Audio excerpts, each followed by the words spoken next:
আসসালামু আলাইকুম, আশা করি আপনারা সবাই ভালো আছেন। তো আজকে আমার ভিডিওর বিষয়বস্তু হচ্ছে ইন্দোনেশিয়ান ইনভেস্টর কিতাস। তো আসলে এই ইন্দোনেশিয়ান ইনভেস্টর কিতাসটা কি এবং এটার প্রক্রিয়াটা কি, আপনি কিভাবে ইন্দোনেশিয়ান ইনভেস্টর কিতাসটি পাবেন এবং আপনাকে কি কি রিকোয়ারমেন্ট শো করতে হবে এই কিতাসটি পেতে গেলে, সেটা নিয়ে আমি আজকে আলোচনা করব। তো আপনি যদি আমার চ্যানেলে প্রথম হয়ে থাকেন অবশ্যই চ্যানেলটি সাবস্ক্রাইব করে নেবেন এবং ভিডিওটি ভালো লাগলে অবশ্যই ভিডিওটিতে লাইক দিবেন। ইনভেস্টর কিতাস, এই ইনভেস্টর কিতাসটা আসলে কি? তো মনে করুন আপনি একজন ব্যবসায়ী এবং আপনি একজন শিল্পপতি অথবা আপনার টাকা পয়সা আছে যেটা আপনি দেশের বাইরে অন্য কোথাও ইনভেস্ট করতে চান।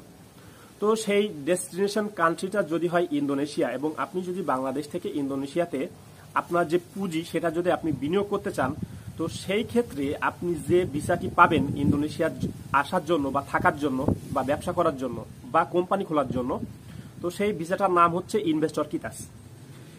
এখন এই ইনভেস্টর কিতাসের জন্য আপনার প্রথম যেটা রিকোয়ারমেন্ট সেটা হচ্ছে আপনার ইন্দোনেশিয়াতে একটা কোম্পানি খুলতে হবে এবং আপনার যে বিনিয়োগের যে পরিমাণটা সেটা হতে হবে 10 বিলিয়ন ইন্দোনেশিয়ান রুপি, যেটা ডলারে যদি আমরা হিসাব করি সেটা দাঁড়ায় 7,15,000 মার্কিন ডলার। সো আপনাকে ইন্দোনেশিয়াতে একজন প্রতিষ্ঠিত ইনভেস্টর অথবা আপনি একজন কোম্পানির মালিক হতে হলে আপনাকে এই পরিমাণ টাকা আপনাকে ইনভেস্ট করতে হবে, যেটাতে 7,15,000 ইউনাইটেড স্টেট ডলার। এখন এই 7,15,000 মার্কিন ডলার এটা তো একটা হিউজ অ্যামাউন্ট, একটা মানি। তো আমি আসলে এটা ব্যাখ্যা করব যে আপনি আসলে দুইটা উপায়ে ইনভেস্টর হতে পারবেন। একটা হচ্ছে ফার্স্ট টাইম, আপনার মনে করেন আপনার কেউ ইন্দোনেশিয়াতে নাই অথবা ইন্দোনেশিয়াতে আপনি প্রথম একটি কোম্পানি খুলবেন, সেক্ষেত্রে অবশ্যই আপনাকে এই 7,15,000 মার্কিন ডলার ইন্দোনেশিয়াতে ইনভেস্ট করতে হবে এবং এটা কিন্তু একবার ইনভেস্ট করতে হবে না, এটা আপনার স্টেপ বাই স্টেপ ইনভেস্ট করতে হবে। তো আমি এই বিষয়গুলো পরে আসছি, আগে আমি ব্যাখ্যা করে নিই যে আপনার মেইন যে রিকোয়ারমেন্টগুলো আসলে কি কি। তো ইন্দোনেশিয়াতে ব্যবসা করার উদ্দেশ্যে আপনি যদি ইনভেস্টর কিতাস নিতে চান সেক্ষেত্রে আপনার জন্য টোটাল 4টা পথ খোলা আছে। তো আমি এই 4টা যে সিস্টেম, এই 4টা সিস্টেম আমি স্টেপ বাই স্টেপ ব্যাখ্যা করার চেষ্টা করব। তো প্রথম যে সিস্টেমটা হচ্ছে আপনি ইন্দোনেশিয়াতে কিভাবে কোম্পানি খুলবেন। তো এটা দুইটা সিস্টেম আছে, একটার নাম হচ্ছে অনশোর এবং আরেকটার নাম হচ্ছে অফশোর। তো এই অনশোরটা কি? অনশোর হচ্ছে আপনি মনে করেন যে ইন্দোনেশিয়াতে আসছেন যে কোনো একটা ভিসা নিয়ে, সেটা হতে পারে ট্যুরিস্ট ভিসা, সেটা হতে পারে আপনার বিজনেস ভিজিট ভিসা, সেটা হতে পারে আপনার সোশিয়াল এবং কালচারাল ভিসা, যে কোনো ভিসায় সেটা হতে পারে। আপনি ইন্দোনেশিয়াতে যদি অবস্থান করেন তাহলে আপনি ইন্দোনেশিয়াতে থাকা অবস্থায় আপনার এই ভিসাটি চেঞ্জ করে আপনি ইনভেস্টর হতে পারবেন।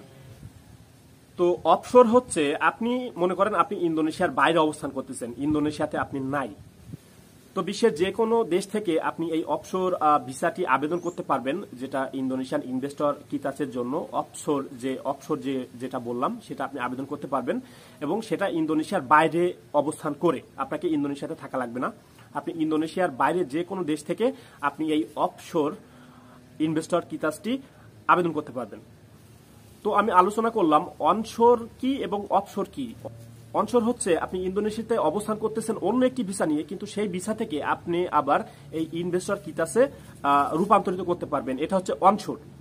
আর অফশোর হচ্ছে আপনি ইন্দোনেশিয়ার বাইরে যে কোনো একটা দেশে আছেন, সেই দেশে থাকা অবস্থায় আপনি এই ইনভেস্টর কিতাসের জন্য আবেদন করতে পারবেন, সেটা হচ্ছে অফশোর। এখন এই অনশোর এবং অফশোরের মাঝে যে সিস্টেমটা আছে, যে আপনাকে ইনভেস্টর যে কিতাসটা আপনাকে পেতে হলে, কোম্পানি খুলতে হলে আপনার হাতে দুইটা পদ্ধতি আছে। তো 1 নম্বর পদ্ধতি হচ্ছে আপনি প্রচুর টাকার মালিক, আপনি শিল্পপতি, আপনি কোটিপতি। তো সেই ক্ষেত্রে আপনাকে ইন্দোনেশিয়াতে একটা কোম্পানি খুলতে হলে আপনাকে 10 বিলিয়ন ইন্দোনেশিয়ান রুপি আপনাকে ইনভেস্ট করতে হবে এবং এই 10 বিলিয়ন ইন্দোনেশিয়ান রুপির 20% আপনাকে কন্ট্রিবিউট করতে হবে আপফ্রন্ট, মানে জায়গায় বসে আপনাকে এই 20% 10 বিলিয়ন রুপি, যেটা ইউনাইটেড স্টেট ডলারে যদি আমরা হিসাব করি 7,15,000 মার্কিন ডলার, এটা 20% আপনাকে জায়গায় ইনভেস্ট করতে হবে। এটা হচ্ছে একটা সিস্টেম। আর আরেকটা সিস্টেম, আপনার যদি মোটামুটি একটু কম টাকা থাকে, যে আপনার টাকার অ্যামাউন্টটা খুবই কম, তো আপনি যেটা করতে পারেন যে অলরেডি এরকম একটা ব্যক্তিকে আপনাকে খুঁজতে হবে যার ইন্দোনেশিয়াতে একটি প্রতিষ্ঠিত কোম্পানি আছে। তো সেই কোম্পানির আন্ডারে আপনাকে একটা সাব ইনভেস্টর হতে হবে, যেটাকে সাব শেয়ার হোল্ডার বলে। তো আপনি যখন এরকম একটি কোম্পানি আপনি খুঁজে পাবেন যে কোম্পানি অলরেডি ইন্দোনেশিয়াতে এস্টাবলিশ এবং সেটার আন্ডারে আপনি যখন একটি সাব শেয়ার হোল্ডার নিবেন, তখন আপনি ইনভেস্টর কিতাস পাবেন এবং সেটা খুবই কম খরচে পাবেন। তো একটা কোম্পানি মূলত 5 থেকে 7 জন সাব শেয়ার হোল্ডার নিতে পারে। তো এটা আপনাকে খুঁজে বের করতে হবে এরকম একটি পার্সন, যে ব্যক্তির অলরেডি ইন্দোনেশিয়াতে একটি প্রতিষ্ঠিত কোম্পানি আছে এবং সেই কোম্পানিতে আপনি সাব শেয়ার হোল্ডার হিসেবে জয়েন করবেন।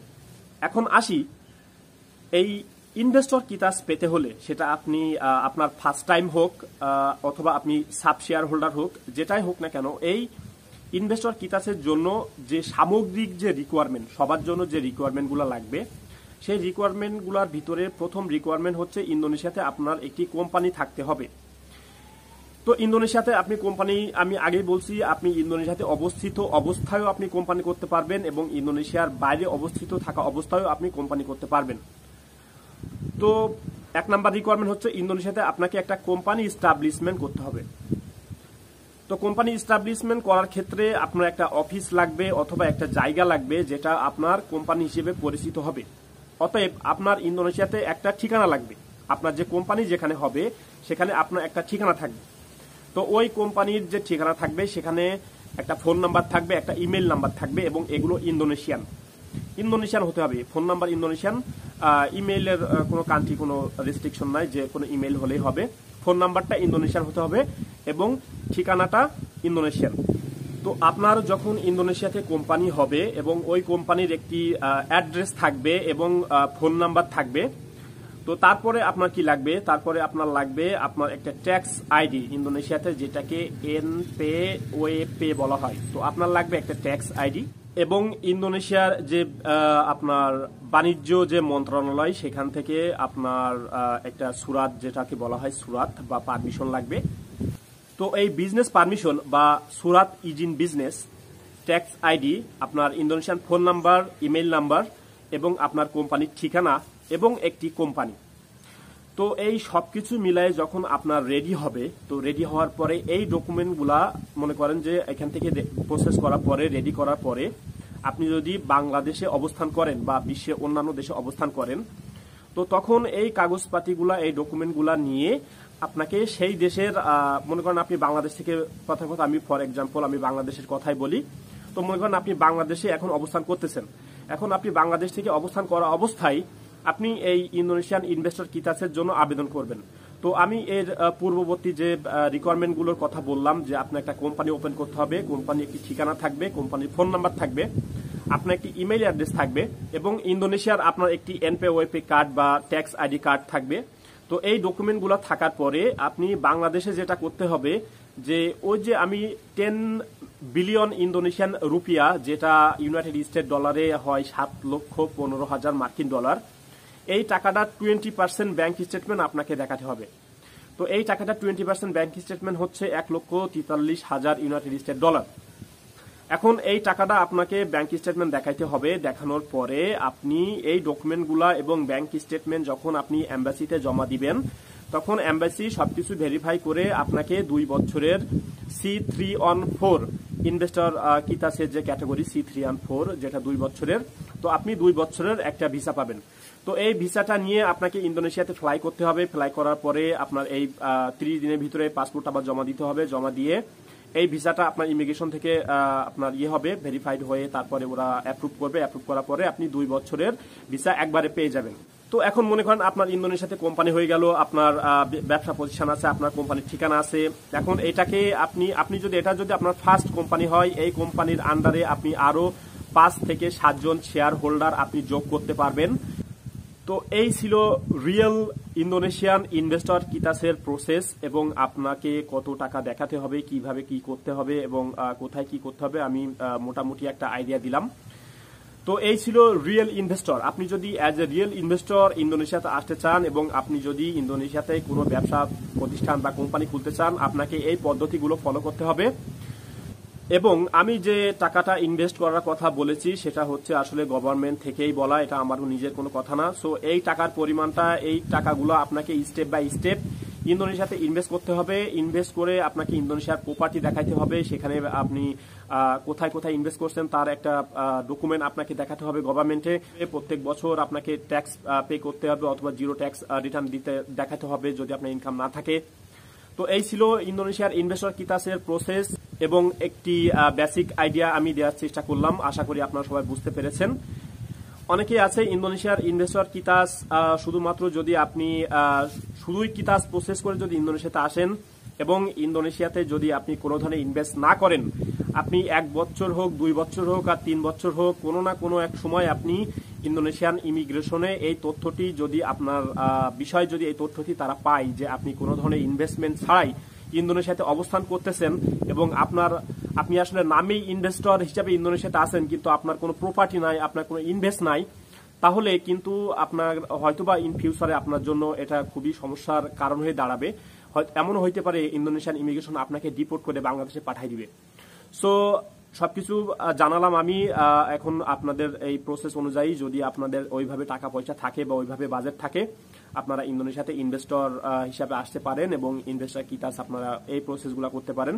তো ভিডিওটি যদি আপনাদের কাছে হেল্পফুল মনে হয় এবং যদি ভালো লেগে থাকে অবশ্যই আমার চ্যানেলটি সাবস্ক্রাইব করবেন এবং লাইক দিতে ভুলবেন না। আসসালামু আলাইকুম।